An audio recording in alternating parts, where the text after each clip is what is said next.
How to be good at group discussions.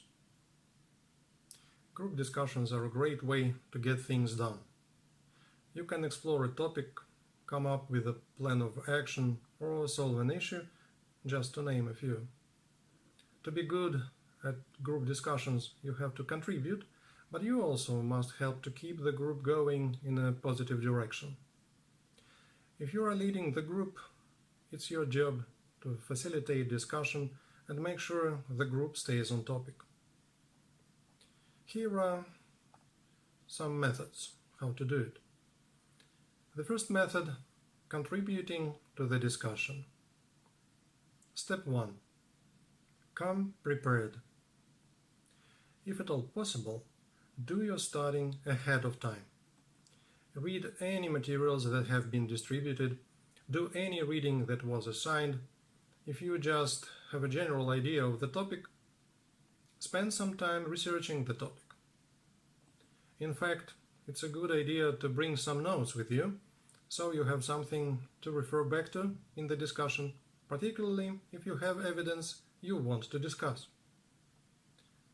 Step 2. Get clarification about things you don't understand. Sometimes people may not express themselves as well as they want, or you simply may not hear all of what they say. It's fine to ask for clarification, particularly if you want to provide a counterpoint. Step 3. Be willing to learn from others' experiences. One of the benefits of group discussion is it gives you a chance to interact with people you might not normally have a conversation with. That means you have a chance to learn something new and expand your horizons. However, if you focus on sticking to what you believe, you may shut out any possibility of learning something new. When someone presents an idea that takes you aback, think a moment before responding. Try to put yourself in the other person's shoes to see where they are coming from. If you don't understand something, ask a follow-up question. The other person will likely appreciate that you are interested in what they have to say. Step 4. Speak up when you have an opinion. A group discussion should involve everyone in the group, including yourself. When you have an opinion or a fact that is relevant to what's being said, jump in and voice what you have to say. If you are a little shy, try getting the leader's attention so you have a chance to speak. You can also ask questions to encourage discussion. Step 5. Back up when you have to say. When you are discussing an issue, particularly in a classroom or work setting, you'll need to have evidence or research to back up what you say. Of course, that evidence could be your experience, but you do need to be able to explain why you are presenting a certain side. The second method, contributing to a positive atmosphere. Step 1. Stay on task. It can be tempting in a group discussion to go off on a tangent. In fact, it can be a lot of fun.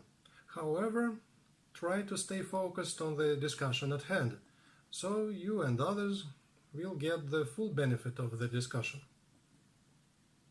Step 2. Listen to what others have to say.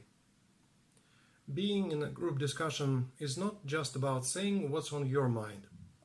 It's also about listening to other members in the group. While what you have to say is important, it's also important to let others have their say as well. To listen well, don't just be thinking about what you want to say next. Actually, hear what the other members are saying. Try jotting down short notes on what others are saying, so you have them to refer back to. If you have a good idea, hold on to it until the moment is right to share. Don't cut people off while they are sharing their ideas. It can help to jot down a few words to help remind yourself to share your idea once it's your turn to speak. Step 3. Disagree on ideas instead of making personal attacks. When a discussion starts getting heated, it can be tempting to start attacking the person. However, you need to stick to discussing ideas to keep the conversation civil. For instance, you might be tempted to say, "Well, you are stupid for thinking that." However, that will only cause the conversation to spiral downward. Try, "Can you explain me why you think that?" "I disagree, but I'd like to hear more about your side." This sentence will help dialogue continue to flow, and they may make a point that will win you over. Step 4. Pay attention to your language.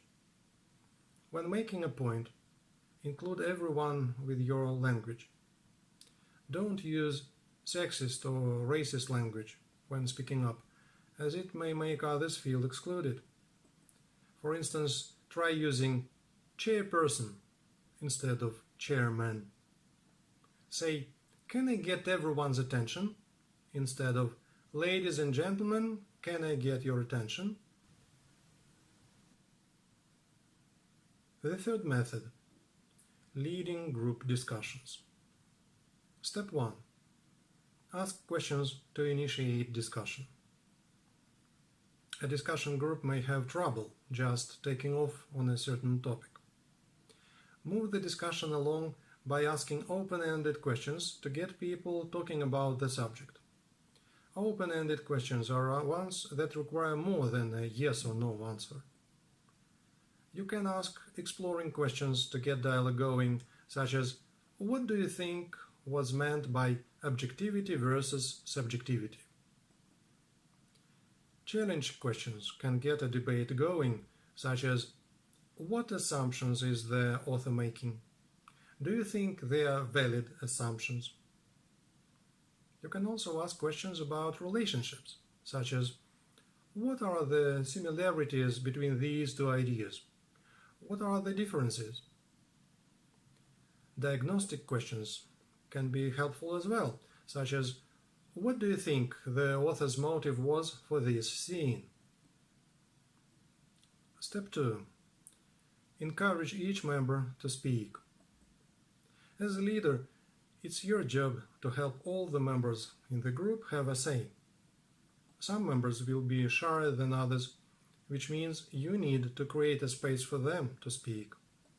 For instance, you could go around the group and have each person say what they think, so everyone has a chance to speak.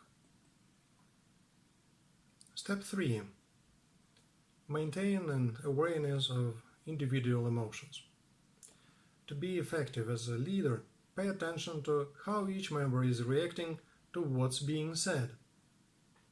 If you ignore how members are feeling, you could alienate some of the group. That includes paying attention to their nonverbal reactions. They may be saying a great deal with their body language. Take steps to address issues as you notice them. For instance, if one person gets consistently cut off by another member, you may notice they cross their arms and glare at the other person. Try to mediate the problem by asking what that person thinks, as well as encouraging members to let others finish their thoughts before speaking up. Step 4. Steer the group away from personal attacks. While heated discussions can be fine, Make sure everyone stays on point. They should be discussing ideas, not diving into attacks on other people, whether they are attacking people in the group or not. Step 5. Keep track of what's being said. It's best if you can take notes somewhere where everyone can see, such as on a projection screen or whiteboard. That way, you have something everyone can focus on and refer back to, as well as a record of what happened in the group.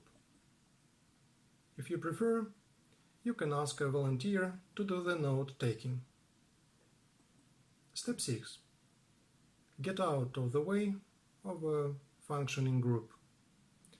If the group is functioning on its own, try not to interrupt the flow. If the discussion is on task and clipping along at a good speed, try not to stop the flow by interrupting the conversation.